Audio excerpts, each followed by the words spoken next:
Good morning students, आप हैं Khatri tuition centre पे। मैं हूं अंजलि मेहरा। तो स्टूडेंट्स, पिछले वीडियो में हम लोगों ने डिस्कस किया था हमारा चैप्टर 1 12th क्लास का, जिसका ये है पार्ट 2। फर्स्ट पार्ट देखने के लिए आप नीचे डिस्क्रिप्शन बॉक्स को भी चेकआउट कर सकते हैं और ऊपर आइकन में भी वो शो कर रहा होगा। तो स्टूडेंट्स, अब बढ़ते हैं आगे। तो चलते हैं अपनी नेक्स्ट स्लाइड की तरफ, जो कि है, देखिए, आज़ादी का मंजर यहाँ से आपको पता चल ही रहा होगा। यहाँ पर पाकिस्तान का भी फ्लैग आपको नज़र आ रहा है और हिंदुस्तान का भी फ्लैग नज़र आ रहा है। इसीलिए मैं आप लोगों को कह रही हूँ कि बिना फर्स्ट वीडियो देखे हुए इसकी तरफ बिल्कुल मत आइएगा। आपको बिल्कुल समझ में नहीं आने वाला है कि क्या है। किसी भी चीज़ की हिस्ट्री पता होना बहुत ज़रूरी है और फर्स्ट वीडियो में इसकी पूरी हिस्ट्री मैंने आप लोगों को बताई है। तो यहाँ पर आप देख रहे हैं कि आज़ादी का मंजर साफ साफ नज़र आ रहा है। हिंदुस्तान का फ्लैग, पाकिस्तान का फ्लैग आपको दोनों नज़र आ रहे होंगे। नेक्स्ट चलते हैं। अब देखिए, यहाँ पर एक थॉट प्रोसीजर है। ये देखिए, आपको इस कोट को पढ़ना है कि इस कोट में क्या कहा जा रहा है। ये जो इंसान है ये क्या सोच रहा है कि आज की डेट में उन राजाओं का क्या हुआ होगा जो उस टाइम पे एक लेविश लाइफ जीते थे, एक लग्जरी लाइफ जीते थे। तो जिस टाइम पे स्टूडेंट्स आज़ादी की मार सबको पड़ी थी, ऐसा नहीं था कि सिर्फ एक आम इंसान ही था जो इसमें पिसके रह गया था। राजा महाराजाओं को भी अपनी गद्दी उस वक्त में छोड़नी पड़ गई थी। तो स्टूडेंट्स, उस वक्त में क्या हुआ था कि सरकार ने राजाओं को, यानी कि रजवाड़े, उस टाइम पे जो हमारी रियासतें थी वो थी उस टाइम पे 565 रियासतें। ठीक है, तो 565 रियासतों को ये कह दिया गया था कि ये आपके ऊपर है, ये आपकी मर्जी है कि आप किसके साथ जुड़ना चाहते हैं। आप चाहे तो हिंदुस्तान के साथ जुड़िए, चाहे तो पाकिस्तान के साथ जुड़िए, ये आपके ऊपर है, टोटली आपकी वो है, चॉइस है। ठीक है, तो उस वक्त में क्या हुआ था ना स्टूडेंट्स, कई सारे लोगों ने, कई सारे रजवाड़ों ने डिसीजंस लिए थे। उसमें से 4 ऐसी जो रियासतें थी, मैंने आपको बताया था, बहुत ज़्यादा प्रॉब्लम क्रिएट की थी उन 4 रियासतों ने। तो उस समय में क्या हुआ था कि रजवाड़ों को ये कह दिया गया था कि आप एक काम कीजिए, आपको हम एक सेट पेंशन दे दिया करेंगे और आप हमारे यहाँ पर आ जाइए, यानी कि हिंदुस्तान में मिल जाइए। आपके जो सरदार वल्लभ भाई पटेल जो है, उन्होंने 565 रियासतों को जोड़ने का काम किया था और उन्हीं को ही सम्मान देते हुए, जैसा कि मैंने आप लोगों को पहले बताया था, स्टैचू ऑफ यूनिटी के नाम से उनका एक स्टैचू बनाया गया था। ठीक है, तो 565 रियासतों को उन्होंने जोड़ने का काम किया था, जिसे नाम दिया गया था प्रीवी पर्स। प्रीवी पर्स एक ऐसा समझौता था इंडियन गवर्नमेंट और रजवाड़ों के बीच में, जिसमें यह तय किया गया था कि भारत सरकार जो है वो हर महीने एक सेट राशि इन रजवाड़ों को दे दिया करेगी, जिससे क्या होगा, इनका जो लाइफस्टाइल है, इनका जो भी काम है वो ना रुके। बाकी क्या है कि सरकार के पास ही जाएगा इनका जितना भी धन था। ये जो कार्टून है, यहाँ पर आप इस डायलॉग को पढ़िए। देखिए, सरदार वल्लभ भाई पटेल क्या कहना चाह रहे हैं। No no, don't get up your highness, just give me this that will do. आप यहां से मत उठिए, आप अपनी राजगद्दी से बिल्कुल मत उठिए। ठीक है, सिर्फ और सिर्फ हमें क्या दे दीजिए, एक्सटर्नल अफेयर की आज़ादी दे दीजिए। हम जो है, जैसे आप अपनी जनता के लिए इंटरनल और एक्सटर्नल दोनों तरीके के डिसीजंस लिया करते थे, वैसे हम भी लेंगे। आप कुछ मत करिए, आप यहाँ पर राज कीजिए। इनका कहने का मतलब ये था कि रियासत, राजगद्दी आप ही की है, उसमें हमारा कोई लेना देना नहीं है, लेकिन जितना भी एक्सटर्नल अफेयर जो है वो आप हमें दे दीजिए। यही करार हुआ था इंडियन गवर्नमेंट और रजवाड़ों के बीच में। यहां आप देख रहे हैं कि गरीब इंसान जो है, यानी कि जनता, वो कैसे पिसती है राजा के डिसीजन से। क्योंकि पहले क्या होता था ना, जितने भी राजा महाराजा हुआ करते थे वो जनता के लिए बहुत ज्यादा वेलफेयर का काम तो करते नहीं थे। उन्हें जो सही लगता था बस वो वही किया करते थे। जो उनके लिए बेनिफिशियरी है, उन्हें लगता था वो जनता के लिए भी बेनिफिशियरी होगा, और हो या ना हो उन्हें उससे कोई भी फर्क खास पड़ता नहीं था। ठीक है, तो सरदार वल्लभ भाई पटेल ने यही कहा था कि आप हमें अपना साथ दे दीजिए। बहुत कम लोगों को ये पता है कि आगे चल के इंदिरा गांधी ने अमेंडमेंट 26 के द्वारा इसको खत्म कर दिया था। ये भी एक क्वेश्चन आता है कि आज की डेट में क्या प्रीवी पर्स है, तो आज की डेट में प्रीवी पर्स को अमेंडमेंट 26 के अंदर खत्म कर दिया गया है। ठीक है, इस करार को बेसिकली इंडियन गवर्नमेंट ने तोड़ दिया है, खत्म कर दिया है। तो नेक्स्ट चलते हैं। अब यहां देखिए, रीऑर्गेनाइजेशन ऑफ स्टेट्स। हम लोगों ने ये पढ़ लिया कि आज़ादी हो गई, सब कुछ हो गया, हिंदुस्तान अलग हो गया, पाकिस्तान अलग हो गया, लेकिन समस्याएं स्टिल वहीं पर थी। अब क्या है कि स्टेट्स को बनाना है।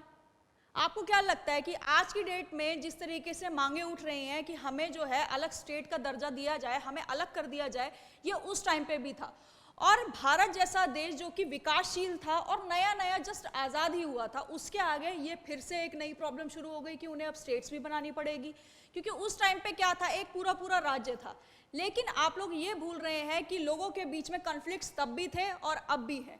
भाषा एक ऐसी चीज रही है शुरू से जिसमें अगर कोई कॉन्फ्लिक्ट हो जाए तो लोग अलग होने की मांग करते हैं। जैसे कि आपका सीधा साधा उदाहरण है आपका बांग्लादेश। बांग्लादेश जब ईस्ट पाकिस्तान हुआ करता था तब वहां पर भी क्या हुआ था कि केवल और केवल भाषा के तौर पर, संस्कृति जिसको हम कल्चर कहते हैं, लिंग्विस्टिक डिफरेंसेस के बेसिस पे पूरा बांग्लादेश अलग हो गया था। तो आपको क्या लगता है कि लिंग्विस्टिक पावर जो है वो क्या बहुत छोटी है? बिल्कुल नहीं है। ठीक है, ये लोगों के बीच में बहुत ज्यादा भेदभाव और फर्क रखने की ताकत रखती है। उस वक्त में भी यही हो रहा था। ठीक है, बहुत सारी कम्युनिटीज, बहुत सारे ग्रुप्स ऐसे थे जिनके बीच में लिंग्विस्टिक डिफरेंसेस हो रहे थे और अब भी हैं। आप देखते ही होंगे बहुत सारे, आज की डेट में भी ये इस तरीके का होता है। पहले ये सुनिए कि उस टाइम पे क्या हो रहा था। अब उस टाइम पे क्या मांग उठ रही थी कि हमें एक अलग राज्य का दर्जा दिया जाए। सबसे पहले ये मांग उठी थी आंध्र प्रदेश के लिए, ठीक है, जो उस टाइम का तमिलनाडु था। तमिलनाडु के कुछ ग्रुप्स ने आपस में बहुत तरीके के डिफरेंसेस उनके बीच में आ गए लिंग्विस्टिक बेसिस पे। उन्होंने कहा कि हमें लिंग्विस्टिक बेसिस पे हमें एक अलग राज्य दीजिए जिसका नाम होगा आंध्र प्रदेश। अलग स्टेट की मांग सबसे पहले हुई थी आंध्र प्रदेश के लिए। तो गवर्नमेंट ने कहा कि ये मांगे तो उठती रहती हैं, ये तो एक बहुत छोटा सा कॉन्फ्लिक्ट है एक इतनी बड़ी डेमोक्रेसी का, तो गवर्नमेंट ने शुरू में ध्यान नहीं दिया। उसी में एक गांधीवादी नेता थे जिन्होंने इस पूरे आंदोलन का नेतृत्व किया था, उनका नाम था पोट्टी श्री रामुलु। आप लोगों ने उनके बारे में पढ़ा भी होगा। वो अपनी जिद पे अड़ गए और उन्होंने 56 दिनों का अमरण अनशन पे वो बैठ गए और 56 दिन के अमरण अनशन के बाद उनकी हो जाती है डेथ। जिस डेथ से जो वो ग्रुप था, जो वो आंदोलन था, वो एकदम से भड़क जाता है और सरकार के ऊपर बहुत ज़्यादा प्रेशर क्रिएट होता है कि अब उन्हें एक अलग राज्य बनाना पड़ेगा। और वो पहला अलग राज्य जो लिंग्विस्टिक बेसिस पे बना था वो क्या था? आपका आंध्र प्रदेश। ये क्वेश्चन बहुत ज़्यादा इंपॉर्टेंट है कि पहला भाषाई उस पे बनाया गया, भाषाई तर्ज पे बनाया गया जो स्टेट था वो कौन सा था? तो दैट इज आंध्र प्रदेश। और किसकी वजह से बना था? पोट्टी श्री रामुलु के 56 दिन के अमरण अनशन के बाद।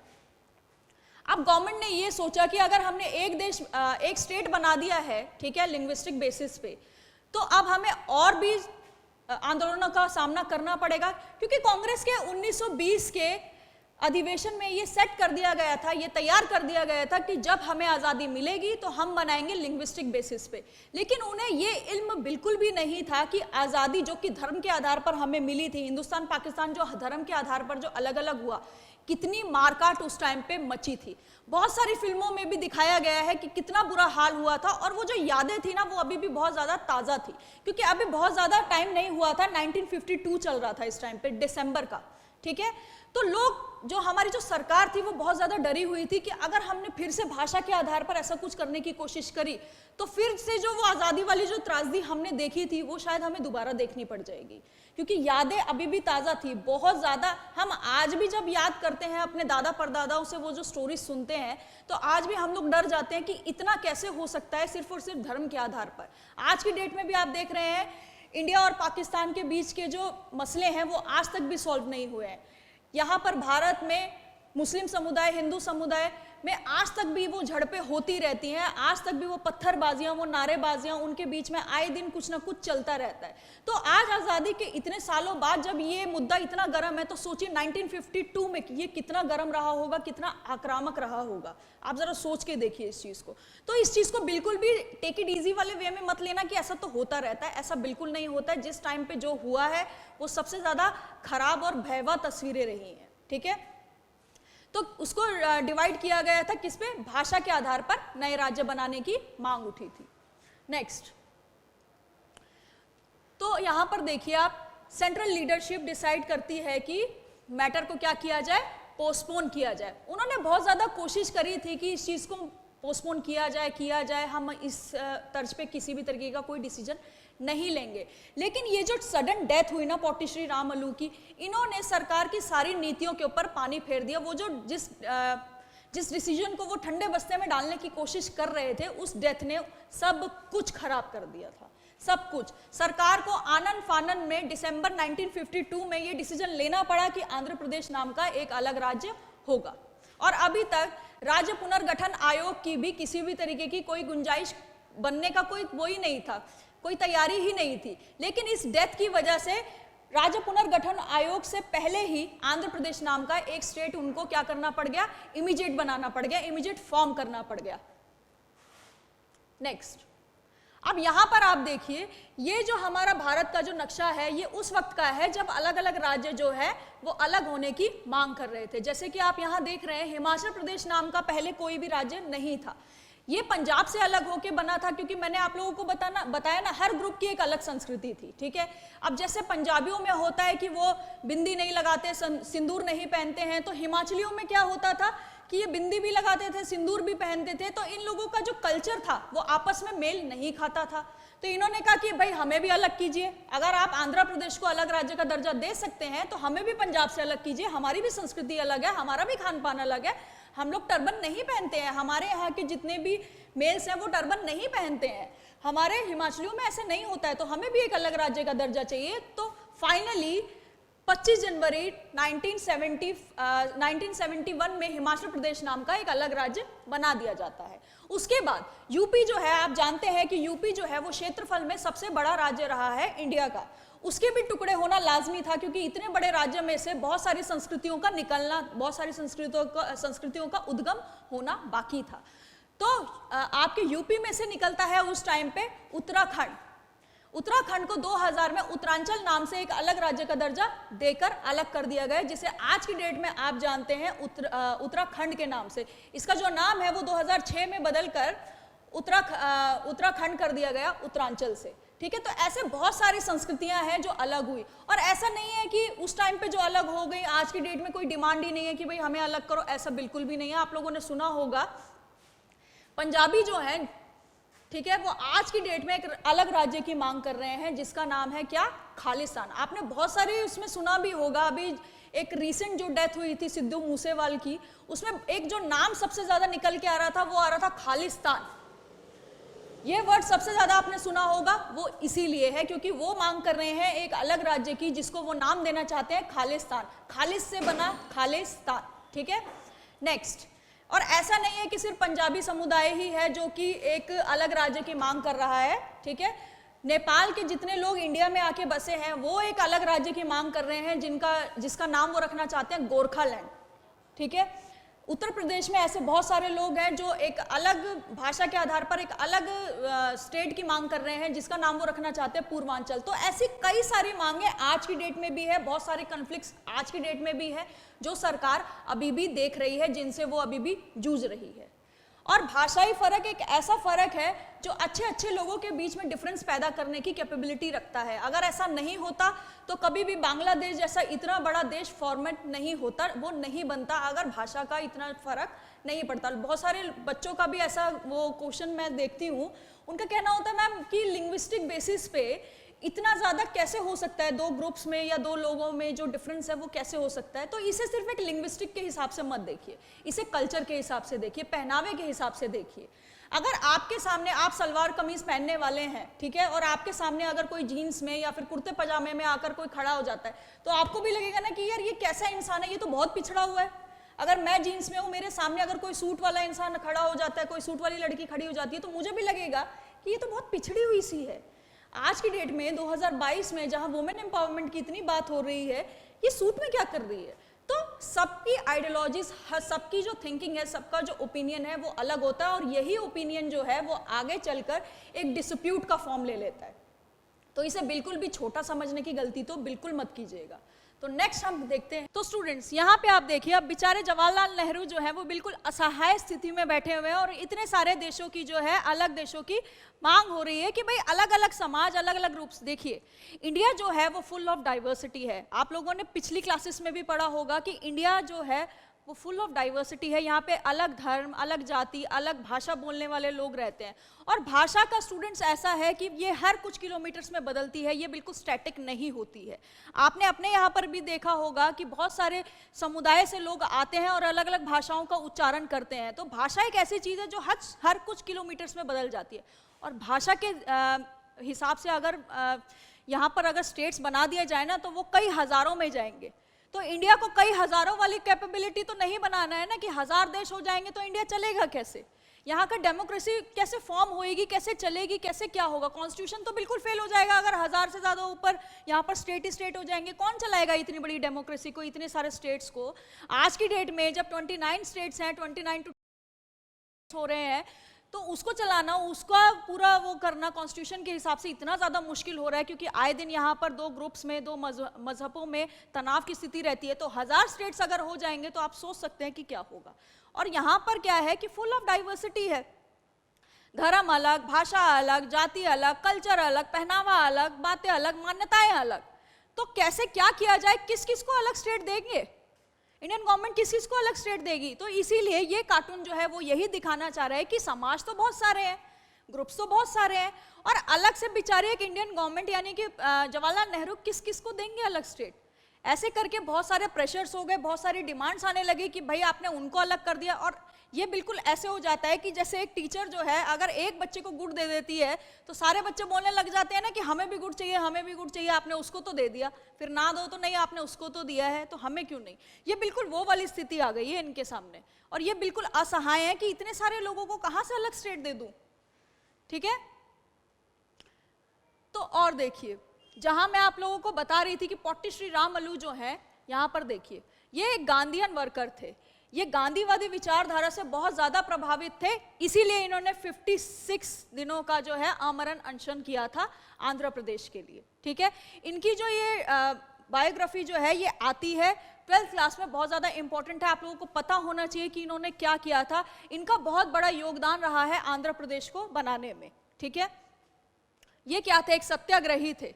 ऑब्वियस सी बात है, अगर गांधी जी को फॉलो करते हैं तो सत्याग्रही तो रहे होंगे, क्योंकि सत्याग्रह जो है उसका मतलब होता है सत्य का आग्रह। ठीक है, तो ये भी एक क्या थे?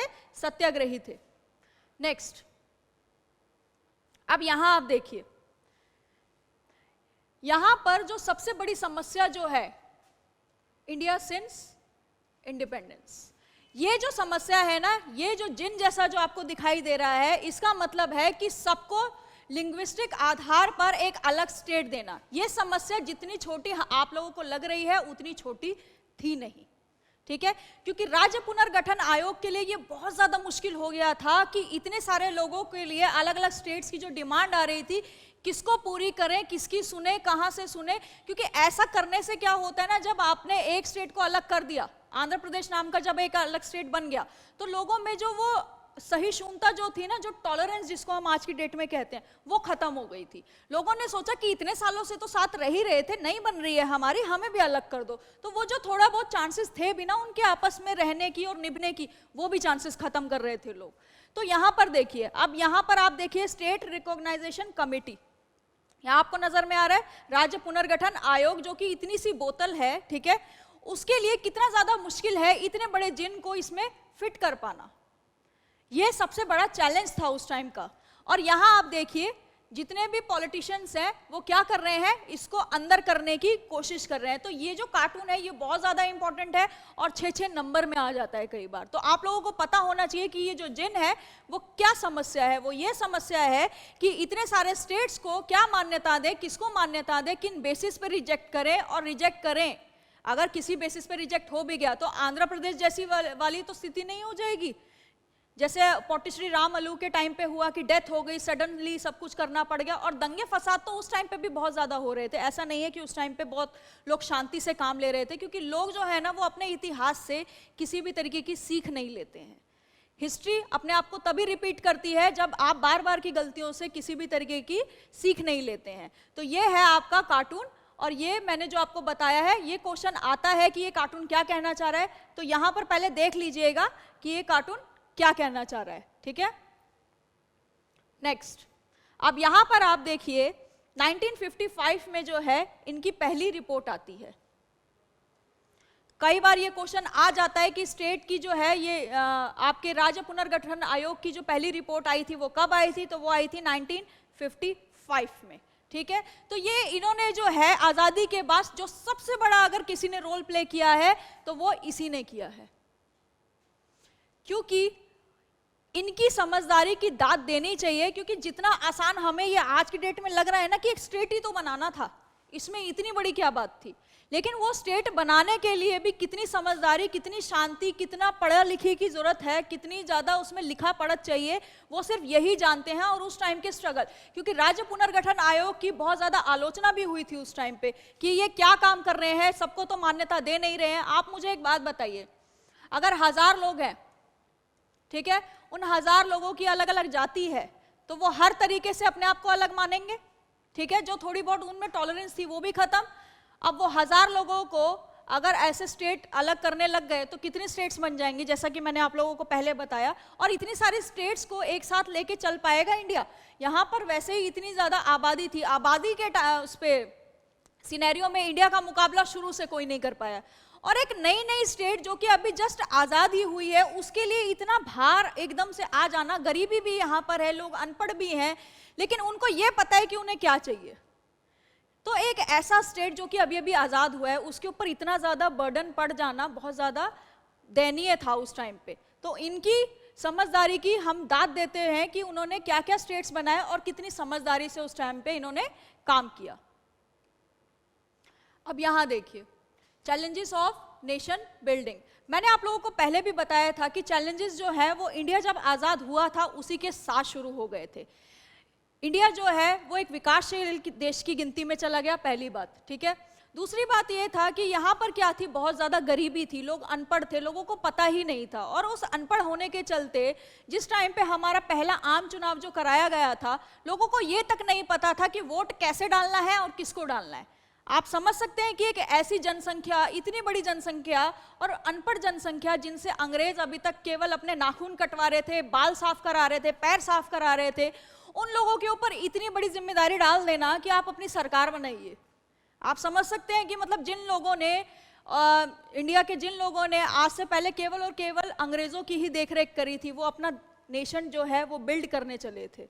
तो कितना ज्यादा मुश्किल है ऐसे लोगों के लिए जो कम पढ़े लिखे थे या पढ़े लिखे ही नहीं थे। उस टाइम पे ये बोलना कि कम पढ़े लिखे थे एक बिल्कुल ही गलत टर्म होगा, लोग पढ़े लिखे थे ही नहीं, अवेयर थे ही नहीं। तो सबसे बड़ा चैलेंज तो ये था कि इतनी बड़ी डेमोक्रेसी में एक तो लोकतंत्र कायम करके चलना, क्योंकि बहुत सारे ग्रुप्स हैं, बहुत सारे वर्ग हैं। ऐसा नहीं होना चाहिए कि जो ऊंची जाति और नीची जाति वाला जो हम लोगों ने एक स्वांग पहले रचाया था, तो किसी के भी साथ ऐसा ना हो कि इनजस्टिस हो जाए। छोटी जाति को, जिसको हम आज की डेट में दलित कहते हैं, उनके साथ किसी भी तरीके का अन्याय हो जाए, वो हम नहीं चाहते थे। नहीं तो क्या फर्क रह जाएगा एक डेमोक्रेसी में और एक मोनार्ची में? कोई फर्क रह जाएगा? जिस तरीके से राजा महाराजाओं ने दोनों के बीच के फर्क को कभी भी मिटाने का कोशिश ही नहीं करी, अगर वही चीज डेमोक्रेसी में हो जाती तो डेमोक्रेसी का फायदा क्या था? ये सबसे बड़ा चैलेंज था कि लोगों के बीच में ये जो इनटॉलरेंस वाली जो समस्या है, इसको खत्म करना, गरीबी खत्म करना, लोकतंत्र को किस तरीके से कायम करना है, ये थी उस टाइम के सबसे बड़े चैलेंजेस। और सबसे बड़ा चैलेंज जो उस टाइम पे इंडिया के पास था, गरीबी कैसे खत्म किया जाए, क्योंकि रोजगार तो थे नहीं, अंग्रेजों ने तो अपनी मनमर्जी से उनको चलाया था, जब उनका मन करता था वो अपने काम करा लिया करते थे। तो कोई नौकरी जैसा सिस्टम नहीं था उनके पास, रोजगार वाली समस्या नहीं थी, रोजगार वाला वो कोई कुछ नहीं था उनके पास, सोर्स कोई नहीं था, तो गरीबी कैसे खत्म होएगी? तो सरकार के पास सबसे बड़ा चैलेंज ये था कि उस टाइम पे गरीबी कैसे खत्म की जाए। और महंगाई जो उस टाइम की सबसे बड़ी समस्या थी, आप अगर वहाँ की रिपोर्ट खोल के देखेंगे उस टाइम की, जिस टाइम पे हमें नई नई डोमिनियन स्टेटस देके जो हमें आज़ादी दी गई थी, तो उस वक्त में आपको पता चलेगा कि कितनी ज़्यादा गरीबी थी और कितनी ज़्यादा महंगाई थी उस टाइम के हिसाब से। तो स्टूडेंट्स, आज का हमारा लेक्चर खत्म होता है, आपसे फिर मिलेंगे एक नई वीडियो एक नए टॉपिक के साथ। तब तक के लिए थैंक यू वेरी मच।